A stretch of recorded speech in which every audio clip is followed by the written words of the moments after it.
5장입니다.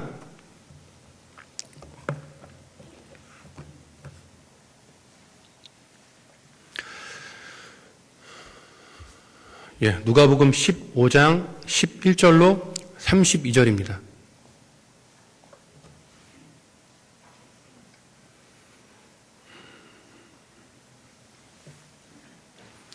누가복음 15장 11절로 32절 말씀, 제가 한 절 읽고 여러분이 한 절 읽고 마지막은 함께 읽겠습니다.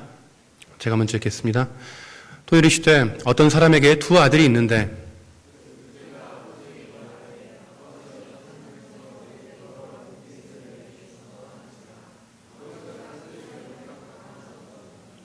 그 후 며칠이 안 되어 둘째 아들이 재물을 다 모아가지고 먼 나라에 가 거기서 허랑방탕하여 그 재산을 낭비하더니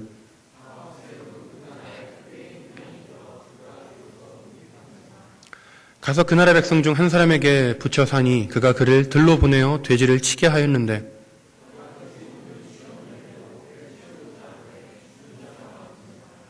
이에 스스로 돌이켜 이르되 내 아버지에게는 양식이 풍족한 품꾼이 얼마나 많은가 나는 여기서 줄여 죽는구나.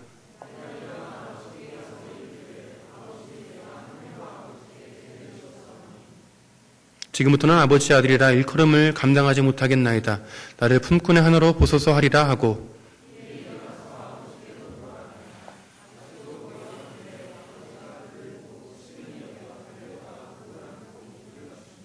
아들이 이르되 아버지 내가 하늘과 아버지께 죄를 지었사오니 지금부터는 아버지의 아들이라 일컬음을 감당하지 못하겠나이다 하나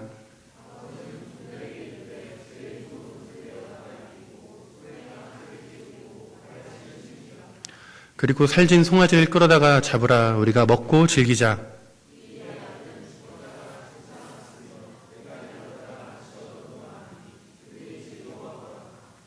맏 아들은 밭에 있다가 돌아와 집에 가까이 왔을 때 풍악과 춤추는 소리를 듣고 대답하되 당신의 동생이 돌아왔음에 당신의 아버지가 건강한 그를 다시 맞아들이게 되므로 인하여 살진 송아지를 잡았나이다 하니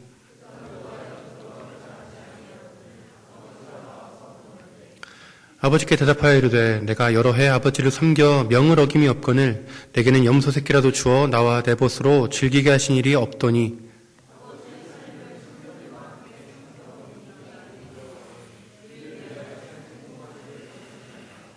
아버지가 이르되 예 너는 항상 나와 함께 있으니 내 것이 다 내 것이로되 함께 하겠습니다.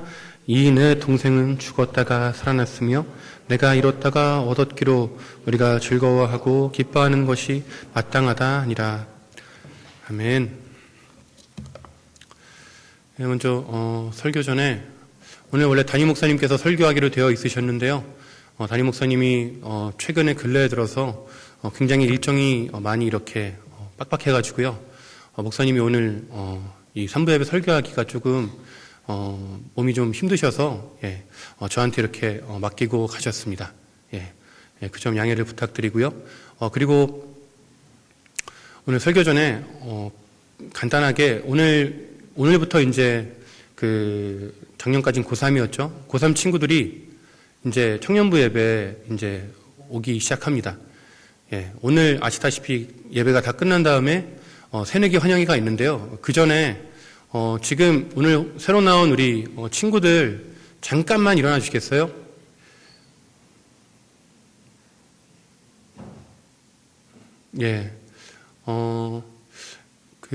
소개는 나중에 하기로 하고요. 이렇게 우리 청년부에 우리 친구들이 왔는데 여러분 볼 때마다 먼저 인사해 주시고 먼저 다가가 주시고 이렇게 잘 우리가 함께 생활했으면 좋겠습니다. 우리 친구들을 위해서 함께 박수로 격려하겠습니다. 앉아주세요.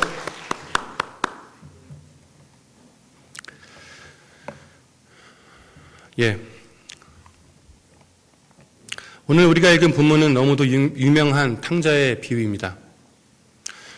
철없는 아들이 아버지의 재산을 가지고 떠나 허랑방탕한 삶을 살다 아버지께로 돌아와 용서함을 받는다는 이 탕자 이야기는 교회를 다니지 않는 사람들도 잘 아는 이야기입니다.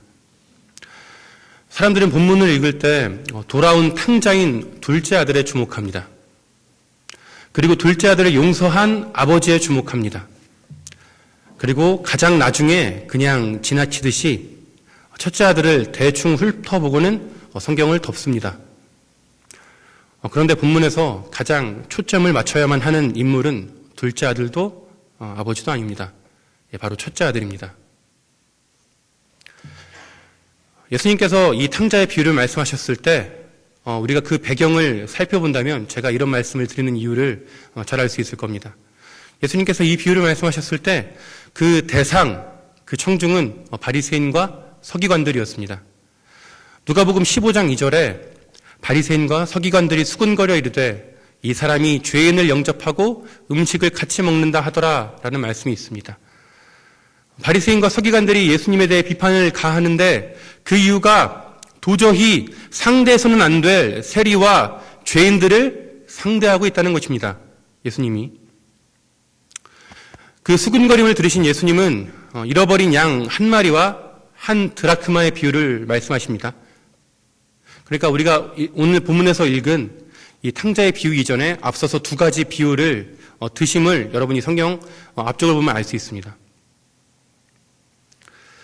이 두 가지 비유에서 그 예수님은 바리새인과 서기관들에 대해서 직접적으로 비판을 하지 않으십니다. 양 100마리 중에 잃어버린 양 한 마리를 찾으면 기뻐하는 것이 맞지 않는가?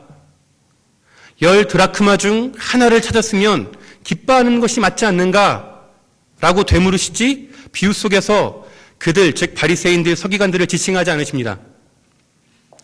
그런데 탕자의 비유에서는 다르게 말씀하십니다.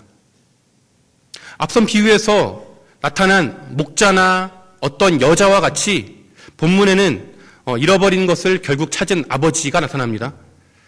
그리고 앞선 비유에서 나타난 양 한 마리 그리고 드라크마 한 개와 같이 본문에서는 잃어버렸다가 다시 찾은 둘째 아들이 나타납니다. 그리고 마지막으로 바리새인과 서기관들을 상징하는 첫째 아들이 여기서 등장합니다. 즉, 이 본문에서 가장 중요한 세 번째 비유에서 가장 중요한 인물은 즉 첫째 아들이라는 것입니다. 이 탕자의 비유의 주인공은 다른 사람도 아닌 첫째 아들이라는 것입니다. 결국 본문이 말하는 탕자는 둘째 아들만을 의미하는 것이 아닙니다. 첫째 아들 또한 하나님께 돌아와야만 하는 탕자라는 것을 예수님께서 강조하여 말씀하시는 것입니다. 비록 집을 떠나지 않아 몸은 아버지와 함께 있지만 마음은 이미 아버지에게서 떠난 첫째 아들이야말로 탕자의 비유의 주인공이라는 것입니다. 오늘 본문에 나타난 이 두 탕자의 모습을 통해 우리 자신을 한번 되돌아보는 시간을 갖고자 합니다. 탕자의 비유의 시작은 둘째 아들이 아버지의 재산을 요구하는 것에서 시작합니다. 우리 함께 12절 말씀을 읽어보겠습니다. 12절입니다. 시작. 그 둘째가 아버지에게 말하되 아버지여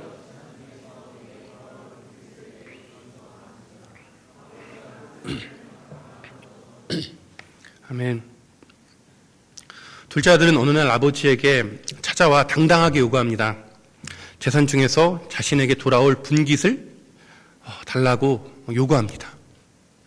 건강하게 잘 살고 있는 아버지에게 재산을 요구하는 것은 오늘날 우리가 이해하기 힘든 것입니다. 당시에는 더욱더 받아들이기가, 이해하기가 어려운 일이었습니다. 창세기 25장에는 아브라함이 자녀들에게 재산을 분배하는 모습이 나타나는데 아브라함은 자신의 죽음이 멀지 않았음을 인식하고 자녀들 간의 재산의 분쟁이 나는 것을 미연에 방지하고자 재산을 분배했습니다. 성경은 죽음을 앞두고서 재산을 분배하는 것이 일반적인 것을 말하지만 오늘 우리가 읽은 본문의 둘째 아들은 건강한 아버지에게 재산을 요구하는 큰 결례를 범하고 있는 것입니다. 왜 그래야만 했는지 모르겠지만 아버지는 선뜻 둘째 아들에게 재산을 분배합니다. 12절 하반절에 보면 아버지가 그 살림을 각각 나누어 주었더니 라는 말씀에서 알 수 있듯이 아버지는 아들에게 살림을 나눠줬습니다. 그런데 여기서 우리가 주목해야 할 단어가 하나 있는데 그것은 각각이라는 것입니다. 아버지는 둘째 아들에게만 재산을 나눠준 것이 아니라 첫째 아들에게도 재산을 나눠주었습니다. 더군다나 그것을 반반씩 나눈 것이 아닙니다. 신명기 21장 17절에는 장자, 큰아들이 두 몫을 가진다라고 말합니다. 첫째 아들은 장자로서 재산의 3분의 1을 가질 수 있고 나머지 자녀들이 3분의 1을 나눠 가지는 것이 당시의 관례였습니다. 첫째 아들은 둘째보다 더 많은 재산을 물려받았습니다. 손 안 대고 코를 푼 격이라고 말할 수 있습니다.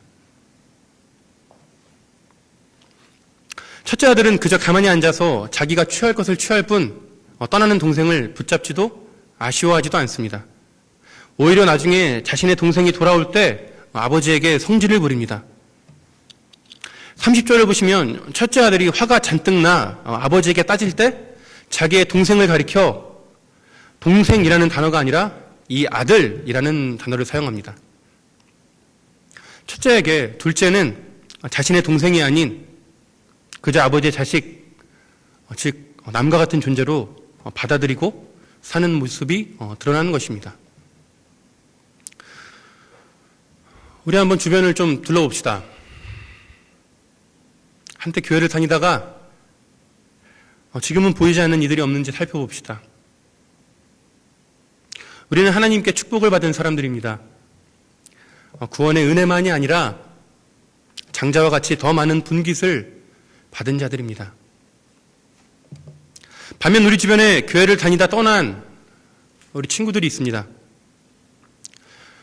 세상이 좋아서 혹은 삶의 고난이 닥쳐서 이런저런 이유로 교회를 떠난 이들이 많습니다. 그런 이들을 보고 그런 친구들을 보고 우리는 어떤 태도를 지니고 있습니까? 그들이 돌아오길 바라며 간절히 기도하고 있는지 아니면 첫째 아들과 같이 나와는 아무런 상관이 없는 자로 여기고 있지는 않은지 우리 스스로를 돌아봐야만 하겠습니다. 저런 식으로 사니까 저 모양 저 꼴로 살지라며 손가락질하고 하고 있지는 않은지 반성해 봐야만 하겠습니다. 교회를 떠난 이들은, 우리 친구들은 절대로 남이 아닙니다. 하나님이 우리에게 주신 한 가족이며 한 형제며 한 자매입니다. 잃어버린 양 한 마리요, 잃어버린 한 드라크마입니다.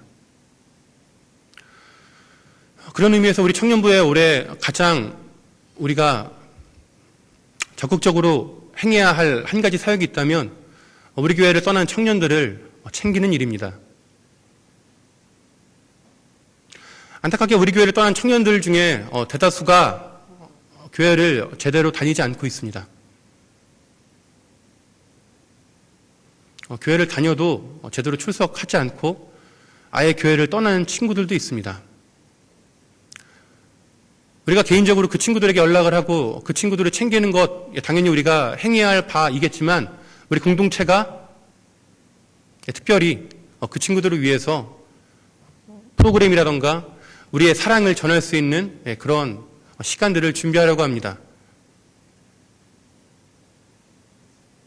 여러분이 이 일에 동참해 주셨으면 좋겠습니다. 다시 본문으로 돌아와서요. 둘째 아들은 아버지의 재산을 물려받자마자 바로 현금화하고 타국으로 떠나갑니다. 아버지의 간섭이 없는 자신이 주체가 되는 삶을 향해 나아간 것입니다. 무한한 자유와 행복이 펼쳐질 것이라고 생각했던 삶이 끝나는 데는 그리 오래 걸리지 않습니다. 13절 하반절에 먼 나라에 가 거기서 허랑방탕하여 그 재산을 낭비하더니 13절 본문 13절 서두에 밝고 찬란한 미래를 꿈꾸며 나아간 그 길이 13절이 채 끝나기도 전에 빛 한 점 없는 칠흑 같은 어둠의 길로 바뀌어버리고 마는 것입니다. 둘째 아들이 재산을 낭비하자마자 그 땅에 큰 흉년이 듭니다. 재산을 탕진한 아들은 15절에 언급된 바와 같이 어떤 사람의 밑에 들어가 돼지를 치는 일을 하기 시작합니다. 아들은 일을 하는 상황임에도 불구하고 밥 하나 제대로 얻어먹지 못하는 상황이었습니다. 16절에 보면 아들이 얼마나 절박한 상황인지 극명하게 드러납니다. 우리 함께 16절을 읽어보겠습니다. 16절입니다. 시작. 그가 돼지 먹는 쥐염 열매로 배를 채우고자 하되 주는 자가 없는지라. 아들은 더 이상 부자도 아니고 부자의 아들도 아니게 되었습니다. 유대인들이 그토록 혐오하던 부정한 동물인 돼지를 기르는 자요, 그 돼지가 먹는 열매 하나조차 얻어먹지 못하는 가장 밑바닥 인생으로 전락하고 만 것입니다. 돼지에 먹이를 준다는 건 쉽게 이야기해서 이 사람들에게 돼지는 우리가 쥐를 보는 것과 같습니다. 우리가 쥐를 보듯이 이 사람들은 돼지를 그렇게 보고 그 돼지에 열매를 주는 일을 하는데도 불구하고 그것조차 얻어먹지 못하는 그런 현실인 것입니다. 아들은 그제서야 자기 자신을 되돌아보기 시작합니다. 17절에 보시면 이에 스스로 돌이켜 이르되 내 아버지에게는 양식이 풍족한 품꾼이 얼마나 많은가, 나는 여기서 줄여 죽는구나 라며 자신이 처한 상황을 객관적으로 보기 시작합니다. 내 힘으로 살아보려고 발버둥 쳐봤지만 결국 내 힘으로 할 수 있는 것은 그저 굶어 죽는 일밖에 없음을 깨닫게 됩니다. 이제 아들이 할 수 있는 일은 단 하나밖에 없습니다. 먹고 살 수도 없고 스스로 무언가를 할 수 없기에 그저 회개밖에는 할 일이 없게 되었습니다. 18절에 보시면 아들은 내가 일어나 아버지께 가서 이르기를 아버지 내가 하늘과 아버지께 죄를 지었사오니 라며 회개를 하기 시작합니다. 아들은 자신이 잘못을 범한 아버지만이 아니라 하나님께도 용서를 구합니다. 참된 회개는 하나님께 용서를 구해야 하는 것은 물론이거니와 내가 잘못을 범한 상대에게도 용서를 구하는 것임을 우리가 알 수 있습니다. 하나님께 용서의 기도를 올린 아들은 아버지께 회개하기 위하여 자기가 왔던 길을 되돌아가기 시작합니다. 19절을 통해서 아들은 내가 더 이상 아버지의 아들이 아니라 품꾼이 되겠다라고 다짐합니다. 여기서 말하는 품꾼이란 하인 계층에서도 가장 하층민을 의미합니다. 당시 하인의 계층은 세 개의 계급으로 나누어지는데 첫 번째 계층의 하인들은, 가장 상위 레벨의 하인들은 집사로서 집을 관리하고 교사로서 주인의 자녀들을 교육하는 일들을 담당했습니다. 이 계층의 두 번째 레벨의 하인들은 첫 번째 레벨의 하인들의 지시를 받는 하인이지만 엄연히 주인의 집에서 함께 생활하며 주인의 돌봄을 받았습니다. 반면 품꾼은 가장 하층민으로서 주인이 없이 하루하루 닥치는 일을 하며 겨우 연명하는 처지입니다. 무엇 하나 보장되어 있지 않은, 언제 굶어 죽어도 이상하지 않은 그런 하인이 바로 품꾼입니다. 아들은 자신이 아버지의 집에 함께 있을 수조차 없는 죄인임을 분명히 자각한 것입니다. 여기서 한 가지 더 중요한 부분이 있는데, 그것은 아들이 회개의 기도를 드리고 이후에 아버지께 돌아가 용서를 비는 이유는 위기를 탈출하기 위해서가 아니었습니다. 지금 당장 죽게 생겨 방법이 없으니 아버지께 돌아가서 살아보겠다라는 의미가 아니었습니다. 아들은 아버지께 돌아가 품꾼으로 살겠다라고 고백했는데 이는 지금 내가 하고 있는 돼지를 치는 것과 다름없는 일로서 어차피 굶어 죽는 것은 매한가지이기 때문입니다. 아들은 살겠다라고 회개한 것이 아니라 진정 자신의 잘못을 깨닫고 회개한 것입니다. 우리가 하나님께 회개 기도를 드리는 이유는 내가 이제부터 죄에서 돌이키겠다는 다짐이자 선포여야만 합니다. 그런데 우리의 회개의 기도가 죄에서 돌이키기 위한 것이 아니라 지금 내가 처한 위기 상황을 벗어나기 위한 방편으로 사용할 때가 있습니다. 지금 당장 회개를 하지 않으면 하나님께 벌을 받을 것 같아 일단 회개 기도로 하나님을 안심시켜드리고 나중에 똑같은 죄를 범할 때가 있습니다. 본문의 둘째 아들은 아버지를 안심시켜드리고 나중에 다시 재산을 가지고 다시 떠나야겠다는 마음으로 회개한 것이 아닙니다. 그저 자신이 지은 죄가 얼마나 큰지 자각하고 이 죄를 책임지기 위해서 어떠한 희생도 각오하겠다는 다짐을 갖고 회개하는 것입니다. 그리고 아들이 아버지께 돌아가기를 결심한 건 말씀드렸듯이 아버지께 용서를 구하는 것 그 이상도 이하도 아니었으며 그 길을 갈 때 혹시나 내가 동네 입구에 들어섰을 때 나를 본 동네 사람들이 있다면 그토록 패역한 짓을 저지른 아들은 율법에 말씀하듯이 돌로 쳐 죽여도 상관이 없었습니다. 아들이 아무리 개 망나니 같이 살았다라고 할지라도 유대인인 이상 우리보다 성경을 더 많이 합니다. 이 말씀을 몰랐을 리가 없습니다. 그는 내가 죽으면 죽으리라는 마음으로 아버지께 회개하러 나아간 것입니다. 하나님께 회개를 마친 아들은 마침내 자리를 박차고 일어나 집으로 돌아갑니다. 아버지로부터 떠났던 그 길을 이제는 아버지께 용서를 구하기 위해 돌아갑니다. 20절을 우리 본문 20절 말씀을 다 함께 읽어보겠습니다. 본문 20절입니다. 시작. 이에 일어나서 아버지께로 돌아가니라. 아직도 거리가 먼데 아버지가 그를 보고 치킨히 여겨 달려가 목을 안고 입을 맞추니. 아멘. 아들이 고향으로 들어서자마자 놀라운 일이 벌어집니다. 아직 집에 도착하려면 한참이나 남았는데 느닷없이 아버지가 뛰어와서는 자신을 안아준 것입니다.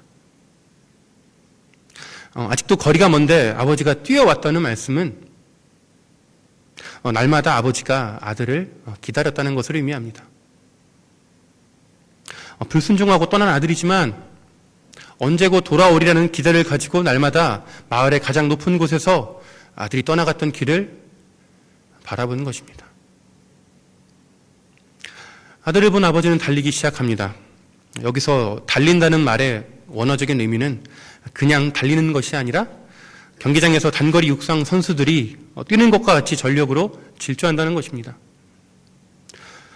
동네 유지이자 노인인 아버지가 저 멀리서 보인 아들에게 뛰어간 이유는 아들이 불쌍해서였습니다. 당당한 얼굴로 집을 떠났던 아들이 피골이 상접한 거짓골로 나타난 모습을 보고 마음이 무너지는 것입니다. 아버지가 전력 질주를 한 이유가 한 가지 더 있는데 그것은 아들을 살리기 위해서였습니다. 신명기 21장 18절 21절에 보면 불순종하는 아들의 징계에 대해서 말씀이 나옵니다. 부모의 말을 끝까지 듣지 아니하고 술을 먹고 허랑방탕한 아들이 있다면 성읍의 모든 사람들이 돌로 쳐 죽이라고 말씀에 쓰여 있습니다. 즉 본문의 둘째 아들은 동네의 다른 사람들에게 발견되는 순간 돌에 맞아 죽을 수밖에 없는 상황이었습니다.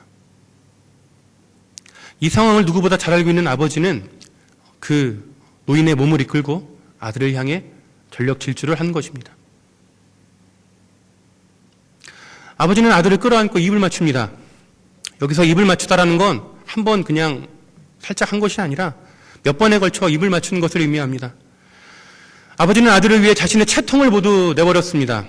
동네 사람들 앞에 패역한 내 아들을 내가 용서하기로 했으니 너희들은 아무런 행동도 하지 말라고 몸을 던져 막은 것입니다.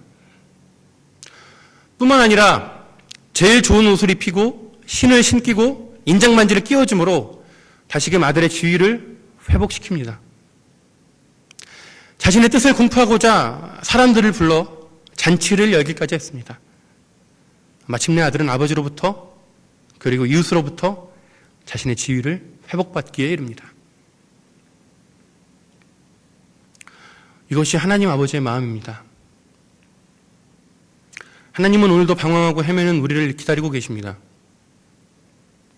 단순히 기다리시는 것만이 아니라 우리가 회개하고 주님께 돌아가는 그 길에서 우리가 조마조마한 마음으로 걸어가는 우리를 향해 달려오시고 안아주십니다.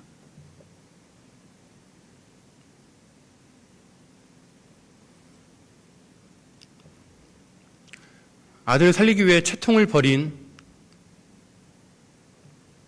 본문에 나온 아버지와 같이 하나님은 우리를 위해서 당신의 아들을 이 땅에 보내셨고 그 아들인 예수님은 모든 채통을 다 버리고 십자가에서 실오라기 하나 걸치지 않은 발가벗은 상태에서 우리를 대신하여 죽었습니다.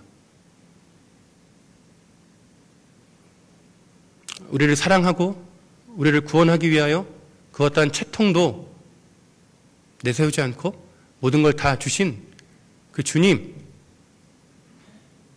그 마음이 곧 하나님의 마음인 것입니다.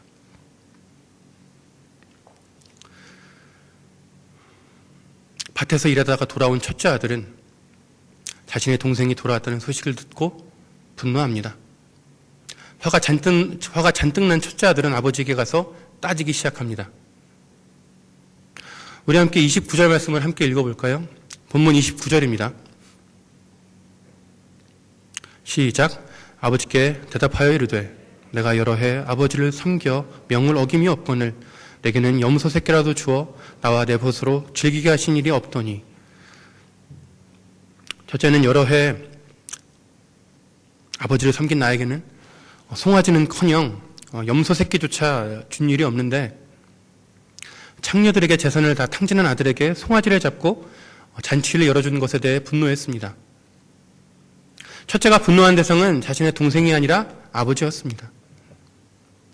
그리고 그 이유는 자신을 위해서 잔치 한번 열어주지 않은 아버지에 대한 서운함이었습니다. 아버지가 자신에게는 염소 새끼 하나 잡아서 잔치를 열어준 적이 없다는 것을 지금 항변하고 있는 것입니다. 즉 오랜 세월 아버지 곁에서 봉사하고 헌신했는데 아무런 인정, 아무런 보상이 없다는 것에 대해 참아왔던 분노를 쏟아내는 것입니다. 아버지에게 인정받지 못했던 자신의 삶에 대한 한풀이를 한 것입니다. 그런 아들에게 아버지가 위로의 말을 건넵니다. 우리 함께 본문 31절입니다. 본문 31절 함께 읽겠습니다. 시작. 아버지가 이르되 예 너는 항상 나와 함께 있으니 내 것이 다 내 것이로되. 아멘. 아버지는 아들에게 가장 중요한 것을 일깨워줍니다. 그것은 지금 아버지가 나와 함께 하신다는 것입니다. 아버지가 아들에게 건넨 위로는 내가 너와 함께 한다. 이것이 전부였습니다. 우리는 첫째 아들의 모습에서 우리 자신을 발견할 수 있습니다. 그것은 내가 아버지께 순종하는 이유가 인정을 받기 위해서라는 것입니다. 내가 하나님을 위해 봉사하고 헌신한 게 있으니 어느 정도는 해주겠지 라고 생각합니다. 그런데 그게 뜻대로 되지 않고 오히려 아무것도 하지 않은 것 같은 사람이 하나님의 축복을 입는 것을 볼 때, 잘 되는 것을 볼 때 우리는 하나님을 원망합니다. 신앙의 동력이 인정을 받는 것에서 출발하기 때문에 하나님으로부터 무언가 인정과 보상이 끊어진 것 같은 마음이 찾아오면 우리는 불안하여 견딜 수 없습니다. 이러한 모습은 바른 신앙인의 자세가 아닙니다. 우리는 큰아들처럼 아버지의 인정, 염소 새끼 한 마리를 얻기 위해 신앙생활을 하는 것이 아닙니다. 그런 신앙생활에는 자유함이 없습니다. 늘 내 발에 족쇄가 채워져 있는 것 같고 하나님께 자발적으로 순종하는 것이 아니라 축복받기 위해 혹은 벌을 피하기 위해 순종하는 것이 되어버립니다. 우리는 하나님이 나와 함께 한다는 것 자체로서 기뻐하고 감사해야 합니다. 날 위해 이미 독생자 예수 그리스도를 내어주시고 성령까지 보내주신 하나님이 나와 함께 하신다는 것만으로도 우리는 충분히 감사해야만 합니다. 말씀의 결론을 맺겠습니다. 아버지는 첫째 아들에게 한마디를 더 건넵니다. 32절에 보시면 동생이 다시 살아 돌아왔으니 기뻐해야 하는 것이 마땅하지 않냐고 되묻습니다. 이것은 오늘 말씀의 결론이며 예수님께서 이 비유를 말씀하신 궁극적인 목적입니다. 잃어버린 죄인 하나가 돌아올 때 우리도 함께 기뻐해야 한다는 메시지를 우리에게 전해주고 계시는 것입니다.